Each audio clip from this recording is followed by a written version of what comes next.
اس وقت ابو عبیدہ رضی اللہ عنہ کے دستے دریائے یرموک کے شمال مشرق میں ایک مقام حوران میں تھے۔ ان کے ماتحت 2 سالار تھے، ایک شرجیل بن حسنہ اور دوسرے یزید بن ابی سفیان رضی اللہ عنہما۔ رفیقو، ابو عبیدہ رضی اللہ عنہ نے دونوں سالاروں سے کہا، ہم کس طرح شکر ادا کریں اللہ تبارک و تعالیٰ کا جو ابن ولید کو راستے میں آنے والے ہر دشمن پر حاوی کرتا آ رہا ہے؟ کیا تم نے نہیں سوچا کہ ہم ابن ولید کے کسی کام نہیں آ رہے؟ وہ جو آگے بڑھتا جا رہا ہے اس کی مشکلات خطرناک ہوتی جا رہی ہیں، اس کا لشکر تھک کر بے حال ہو چکا ہے، آگے دمشق ہے، بصرہ ہے، غسانی ہے، عیسائی اور رومی ہے۔ کیا یہ تینوں یہ نہیں سوچ رہے ہوں گے کہ مسلمانوں کو آگے آنے دیں، اور جب وہ مسلسل کوچ اور لڑائیوں میں شل ہو جائیں اور ان کی نفری کم ہو جائے تو انہیں کسی مقام پر گھیر کر ختم کر دیا جائے؟ رومیوں نے ایسا ضرور سوچا ہوگا۔ سالار یزید رضی اللہ عنہ نے کہا، رومی لڑنے والی قوم ہے اور اس کے سالار عقل والے ہیں، خدا کی قسم میں رومیوں کو ایسا موقع نہیں دوں گا۔ ابو عبیدہ رضی اللہ عنہ نے پرجوش لہجے میں کہا، کیا ہم اتنی دور سے ابن ولید کی کوئی مدد نہیں کر سکتے؟ بے شک کر سکتے ہیں، تو نے جو سوچا ہے وہ ہمیں بتا ابو عبیدہ۔ شرجیل بن حسنہ رضی اللہ عنہ نے کہا، اللہ اس کا مددگار ہے۔ ابن ولید کے آگے دمشق اور بصرہ 2 ایسے مقام ہیں جہاں رومیوں اور غسانیوں نے اپنی فوجیں جمع کر رکھی ہوں گی۔ ابو عبیدہ رضی اللہ عنہ نے کہا، اس سے پہلے کہ سالار اعلیٰ ابن ولید بصرہ پہنچے، ہم بصرہ پر حملہ کر دیتے ہیں۔ اس سے یہ ہوگا کہ رومی اور غسانی بھی تازہ دم نہیں رہیں گے۔ ابن حسنہ، ابو عبیدہ رضی اللہ عنہ نے شرجیل رضی اللہ عنہ سے کہا، میں یہ کام تمہیں سونپتا ہوں، 4000 نفری کافی ہوگی۔ ابو عبیدہ رضی اللہ عنہ نے سالار شرجیل بن حسنہ رضی اللہ عنہ کو ہدایات دیں اور بصرہ کو روانہ کر دیا۔ اس وقت خالد رضی اللہ عنہ مرج راحت سے فارغ ہو چکے تھے اور انہوں نے ابو عبیدہ رضی اللہ عنہ کے نام یہ پیغام دے کر قاصد روانہ کر دیا تھا کہ ابو عبیدہ رضی اللہ عنہ اپنے دستوں کے ساتھ انہیں بصرہ کے قریب کہیں ملیں۔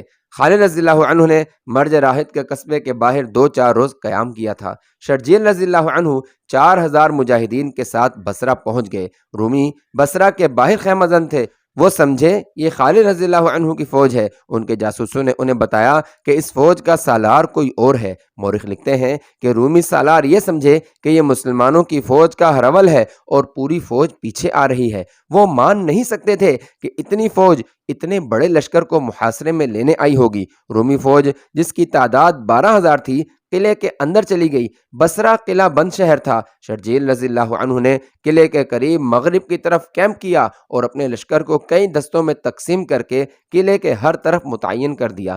2 دن گزر گئے، رومی اور غسانی قلعے کی دیواروں کے اوپر سے مسلمانوں کو دیکھتے رہے۔ شرجیل رضی اللہ عنہ نے قلعے کے ارد گرد کچھ نہ کچھ حرکت جاری رکھی۔ دشمن قلعے سے دور دور بھی دیکھتا تھا، اسے توقع تھی کہ مسلمانوں کی پوری فوج آ رہی ہے۔ اسے اب اپنے جاسوسوں کے ذریعے کوئی خبر نہیں مل سکتی تھی کیونکہ قلعہ محاصرے میں تھا۔ سالار شرجیل بن حسنہ رضی اللہ عنہ کے متعلق یہ بتانا ضروری ہے کہ وہ رسول کریم صلی اللہ علیہ وسلم کے قریبی صحابی تھے۔ جو صحابہ کرام رضی اللہ عنہم وحی لکھتے تھے ان میں شرجیل بن حسنہ رضی اللہ عنہ خاص طور پر قابل ذکر ہیں۔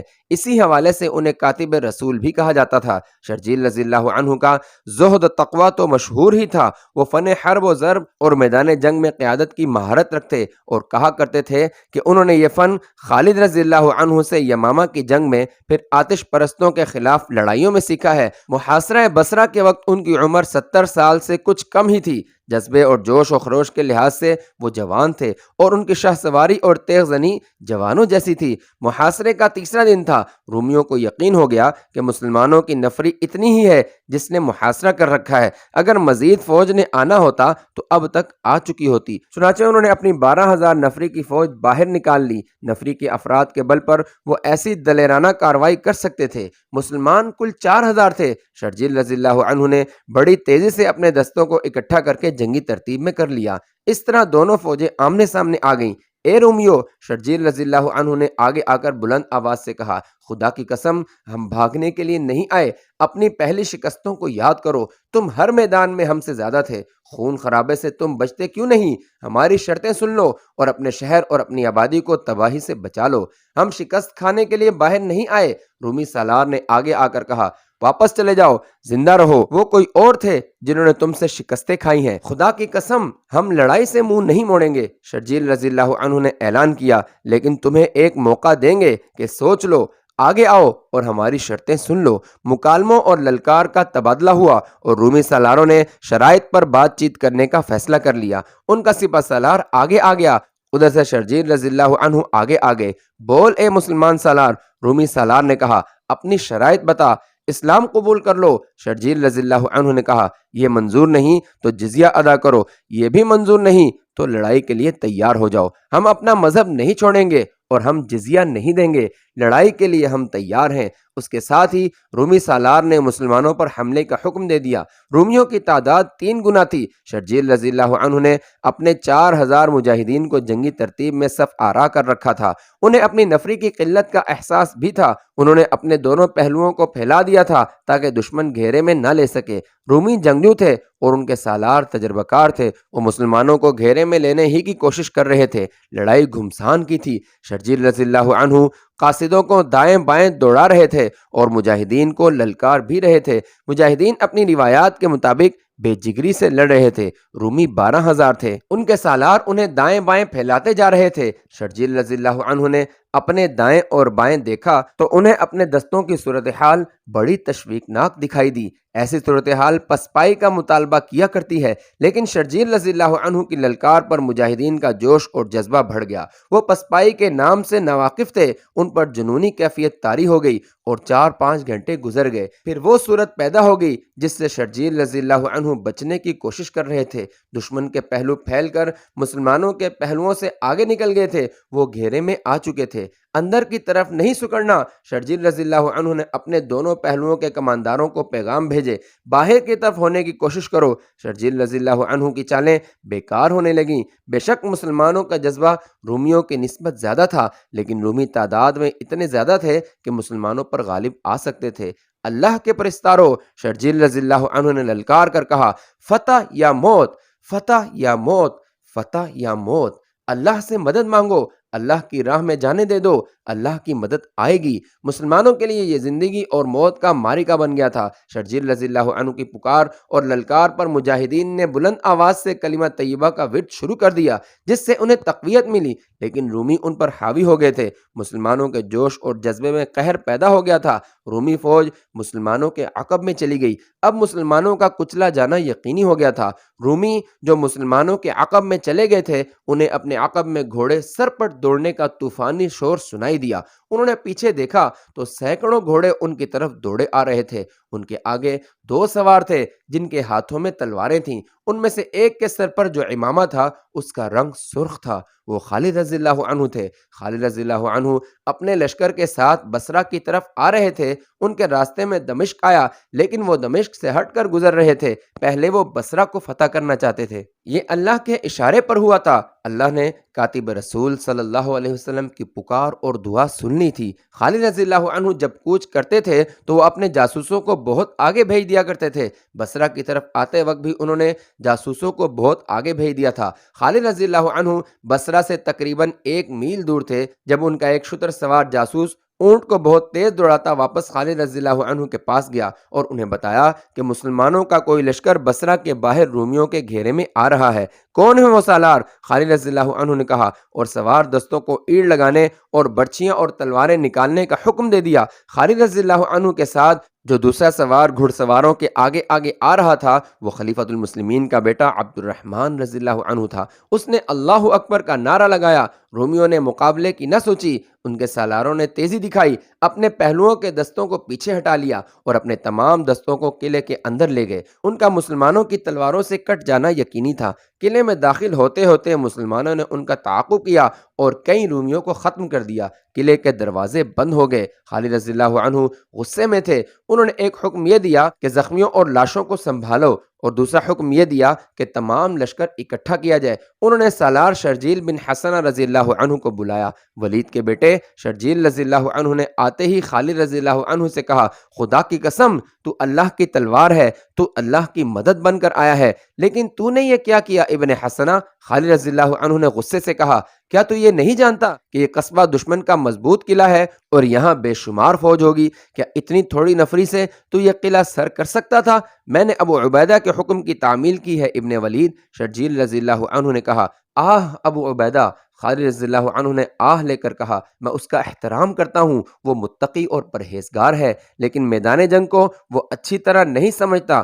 مورخ واقعی لکھتا ہے کہ ابو عبیدہ رضی اللہ عنہ کو سب، خصوصاً خالد رضی اللہ عنہ، بزرگ و برتر سمجھتے تھے، لیکن جس نوعیت کی لڑائیاں جاری تھیں ان کے لیے ابو عبیدہ رضی اللہ عنہ موضوع نہیں تھے، لیکن جہاں نفری کی کمی تھی وہاں سالاروں کی بھی کمی تھی۔ بہرحال مورخ لکھتے ہیں کہ ابو عبیدہ رضی اللہ عنہ جذبے اور حوصلے میں کسی سے پیچھے نہیں تھے اور وہ بڑی تیزی سے تجربہ حاصل کرتے جا رہے تھے۔ بصرہ پر ان کا حملہ جرأت مندانہ اقدام تھا۔ خالد رضی اللہ عنہ قلعے کے باہر اپنی اور شرجیل رضی اللہ عنہ کی نفری کا حساب کر رہے تھے اور یہ معلوم کرنے کی کوشش بھی کر رہے تھے کہ قلعے کے اندر نفری کتنی ہے۔ مسلمانوں کے ہاتھوں میں چند ایک رومی سپاہی آگے تھے جو زخمی تھے۔ خالد رضی اللہ عنہ کے لشکر کے آ جانے سے مسلمانوں کی نفری 13,000 کے قریب ہو گئی تھی، لیکن رومیوں، غسانیوں اور عیسائیوں کی تعداد دگنی سے بھی زیادہ تھی۔ کیا تم بھی ڈر کر بھاگ آئے ہو؟ قلعے کے اندر جبلہ بن اہم رومی فوج کے سپہ سالار پر غصہ جھاڑ رہا تھا۔ کیا تم نے اس فوج کا جو قلعے کے اندر تھی اور شہر کے لوگوں کا حوصلہ توڑ نہیں دیا؟ نہیں، رومی سالار نے کہا، میں مسلمانوں پر باہر نکل کر حملہ کر رہا ہوں۔ اگر میں ان کے عقب میں گئے ہوئے دستوں کو پیچھے نہ ہٹا لیتا تو ان کے عقب سے مسلمان سالار انہیں بری طرح کاٹ دیتے۔ مجھے ان کی نفری کا اندازہ نہیں، میں صرف ایک دن انتظار کروں گا، ہو سکتا ہے کہ ان کی مزید فوج آ رہی ہو، میں انہیں آرام کی مہلت نہیں دوں گا۔ پھر انہیں قلعے کا محاصرہ کر لینے دو۔ جبلہ نے کہا، انہیں قلعے کے ارد گرد پھیل جانے دو، پھر تم قلعے سے اتنی تیزی سے نکلنا کہ انہیں اپنے دستے اکٹھے کر لینے کی مہلت نہ ملے، اور شہر میں اعلان کر دو کہ گھبرانے کی کوئی وجہ نہیں، دشمن کو قلعے کے باہر ہی ختم کر دیا جائے گا۔ قلعے کے اندر ہڑبونگ بپا تھی، شہریوں میں بھگدڑ اور افراتفری مچی ہوئی تھی۔ رومی فوج کا باہر جا کر لڑنا اور اندر آ جانا شہریوں کے لیے دہشت ناک تھا۔ مسلمان فوج کی ڈراؤنی سی باتیں تو شہر میں پہلے ہی پہنچی ہوئی تھیں۔ مورخوں کے مطابق رومیوں نے یہ سوچا تھا کہ مسلمانوں کو آرام کی مہلت نہ دی جائے، لیکن انہیں معلوم نہ تھا کہ مسلمان آرام کرنے کے عادی ہی نہیں، انہیں اتنی ہی مہلت کی ضرورت تھی کہ زخمیوں کو سنبھال لیں اور شہیدوں کی لاشیں دفن کر لیں۔ اگلے روز کا سورج طلوع ہونے تک رومی فوج قلعے سے باہر آ گئی اور دروازے بند ہو گئے۔ خالد رضی اللہ عنہ نے اپنے لشکر کو جنگی ترتیب میں کر لیا۔ قلعے کے باہر میدان کھلا تھا۔ خالد رضی اللہ عنہ نے حسب معمول اپنے لشکر کو 3 حصوں میں تقسیم کر دیا۔ قلب کی کمان اپنے پاس رکھی۔ اب چونکہ انہیں شرجیل رضی اللہ عنہ کے 4,000 مجاہدین مل جانے سے ان کے پاس نفری کچھ زیادہ ہو گئی تھی، اس لیے انہوں نے قلب کو محفوظ کرنے کے لیے ایک دستہ قلب کے آگے رکھا۔ اس دستے کی کمان عبد الرحمن بن ابو بکر رضی اللہ عنہ کے پاس تھی۔ ایک پہلو کے دستوں کے سالار رافع بن عمیرہ اور دوسرے پہلو کے سالار زرار بن ازور رضی اللہ عنہ تھے۔ جنگ کا آغاز مسلمانوں کے نعرہ تکبیر سے ہوا۔ رومی سپہ سالار اپنے قلب کے آگے آگے تھا۔ عبد الرحمن بن ابو بکر رضی اللہ عنہ جوان تھے۔ خالد رضی اللہ عنہ نے جو ہی ان کے دستے کو آگے بڑھنے کا حکم دیا، عبد الرحمن سیدھے رومی سالار کی طرف گئے۔ لڑائی شروع ہونے سے پہلے ہی ان کی نظریں اس رومی سالار پر لگی ہوئی تھیں۔ عبد الرحمن رضی اللہ عنہ نے گھوڑے کو ایڑ لگائی اور تلوار سونت کر اس کی طرف گئے، مگر اس کی طرف گئے تو وہ بڑی پھرتی سے آگے سے ہٹ گیا۔ عبد الرحمن رضی اللہ عنہ آگے نکل گئے۔ رومی سالار نے گھوڑا موڑا اور عبد الرحمن رضی اللہ عنہ کے پیچھے گیا۔ عبد الرحمن رضی اللہ عنہ نے گھوڑا موڑتے موڑتے دیکھ لیا، رومی نے وار کر دیا جو عبد الرحمن بچا گئے۔ تلوار کا زناٹا ان کے سر کے قریب سے گزرا۔ اب عبد الرحمن رضی اللہ عنہ اس کے پیچھے تھے۔ رومی گھوڑا موڑ رہا تھا۔ عبد الرحمن رضی اللہ عنہ نے تلوار کا زوردار وار کیا جس سے رومی تو بچ گیا، لیکن اس کے گھوڑے کی زین کٹ گئی اور ضرب گھوڑے کو بھی لگی۔ گھوڑے کا خون پھوٹ آیا اور وہ رومی کے قابو سے نکلنے لگا۔ رومی تجربہ کار جنگجو تھا، اس نے بڑی مہارت سے گھوڑے کو قابو میں رکھا اور اس نے وار بھی کیے۔ عبد الرحمن رضی اللہ عنہ نے ہر وار بچایا اور انہوں نے رکابوں میں کھڑے ہو کر وار کیے تو رومی گھبرا گیا۔ اس کے آہنی خود اور زیرہ نے اسے بچا لیا، لیکن اپنی ایک ٹانگ کو نہ بچا سکا۔ گھٹنے کے اوپر سے اس کی ٹانگ زخمی ہو گئی۔ تابڑ توڑ وار اسے مجبور کرنے لگے کہ وہ بھاگے۔ وہ بھاگ اٹھا۔ اسے اپنی جان کا غم تھا یا نہیں، اسے خطرہ یہ نظر آ رہا تھا کہ اگر وہ گر پڑا تو اس کا سارا لشکر بھاگ اٹھے گا۔ یہ سوچ کر وہ اپنے لشکر میں غائب ہونے کی کوشش کرنے لگا۔ عبد الرحمن رضی اللہ عنہ اس کے تعاقب سے نہ ہٹے۔ وہ ان کے ہاتھ تو نہ آیا لیکن اپنے لشکر کی نظروں سے بھی اوجھل ہو گیا۔ خالد رضی اللہ عنہ نے رومیوں پر اس طرح حملہ کیا کہ سالار رافع بن عمیرہ اور سالار زرار بن ازور کو حکم دیا کہ کہ وہ باہر کو ہو کر رومیوں پر دائیں اور بائیں سے تیز اور شدید حملہ بولیں۔ مجاہدین شدید کا مطلب سمجھتے تھے۔ مورخوں کی تحریروں کے مطابق یہ حملہ اتنا تیز اور اتنا سخت تھا جیسے مجاہدین تازہ دم ہو اور ان کی تعداد دشمن سے دگنی ہو۔ دونوں سالاروں کے دستے دیوانگی کے عالم میں حملہ آور ہوئے۔ مورخ واقدی اور ابن قتیبہ لکھتے ہیں کہ سالار زرار بن ازور نے جوش میں آ کر اپنی زرہ اتار پھینکی۔ یہ ہلکی سی تھی لیکن جولائی کا آغاز تھا اور گرمی عروج پر تھی۔ زرار نے گرمی سے تنگ آ کر اور لڑائی میں آسانی پیدا کرنے کے لیے زرہ اتاری تھی۔ انہوں نے اپنے دستوں کو حملے کا حکم دے دیا۔ ان کا گھوڑا ابھی دشمن کے قریب نہیں پہنچا تھا کہ انہوں نے قمیض بھی اتار پھینکی۔ اس طرح ان کا اوپر کا دھڑ بالکل ننگا ہو گیا۔ ایسی خونریز لڑائی میں زرہ ضروری تھی اور سر کی حفاظت تو اور زیادہ ضروری تھی، لیکن زرار بن ازور نے اپنی جان ہتھیلی پر رکھ لی تھی۔ انہیں اس حالت میں دیکھ کر ان کے دستوں میں کوئی اور ہی جوش پیدا ہو گیا۔ زرار دشمن کو للکارتے اور ٹوٹ ٹوٹ پڑتے تھے۔ ان کے سامنے جو آیا ان کی تلوار سے کٹ گیا۔ وہ سالار سے سپاہی بن گئے تھے۔ رافع بن عمیرہ نے رومیوں کے دوسرے پہلوؤں پر حملہ بولا تھا۔ ان کا انداز ایسا غضبناک تھا کہ دشمن پر خوف طاری ہو گیا۔ خالد رضی اللہ عنہ نے جب دیکھا کہ زرار اور رافع نے دونوں پہلوؤں سے ویسا ہی حملہ بولا ہے جیسا وہ چاہتے تھے اور دشمن کے پہلو عقب کی طرف سکڑ رہے ہیں، تو خالد رضی اللہ عنہ نے سامنے سے حملہ بول دیا۔ رومی پیچھے ہٹنے لگے، لیکن پیچھے قلعے کی دیوار تھی جو دراصل شہر کی پناہ تھی۔ ان کے لیے پیچھے ہٹنے کو جگہ نہ رہی۔ مجاہدین انہیں دباتے چلے گئے۔ دروازے کھول دو، دیوار کے اوپر سے کوئی چلایا۔ قلعے کے اس طرف کے دروازے کھل گئے اور رومی سپاہی قلعے کے اندر جانے لگے۔ انہیں قلعے میں ہی پناہ مل سکتی تھی۔ مسلمانوں نے دباؤ جاری رکھا اور رومی جم کر مقابلہ کرتے رہے۔ ان میں سے جسے موقع مل جاتا وہ قلعے کے اندر چلا جاتا۔ جو رومی قلعے میں پناہ لینے کو جا رہے تھے وہ ان کی تمام نفری نہیں تھی، ان کی آدھی نفری بھی نہیں تھی۔ ان کی آدھی نفری خالد رضی اللہ عنہ کے دستوں سے نبرد آزما تھی۔ خالد رضی اللہ عنہ نے جب دیکھ لیا تھا کہ ان کے پہلوؤں کے سالاروں نے ویسا ہی حملہ کیا ہے جیسا کہ وہ چاہتے تھے، تو انہوں نے دشمن کے قلب پر حملہ کر دیا۔ رومی بڑے اچھے سپاہی تھے، وہ پسپا ہونے کی نہیں سوچ رہے تھے اور خالد رضی اللہ عنہ انہیں پسپائی کے مقام تک پہنچانے کی سرتوڑ کوششیں کر رہے تھے۔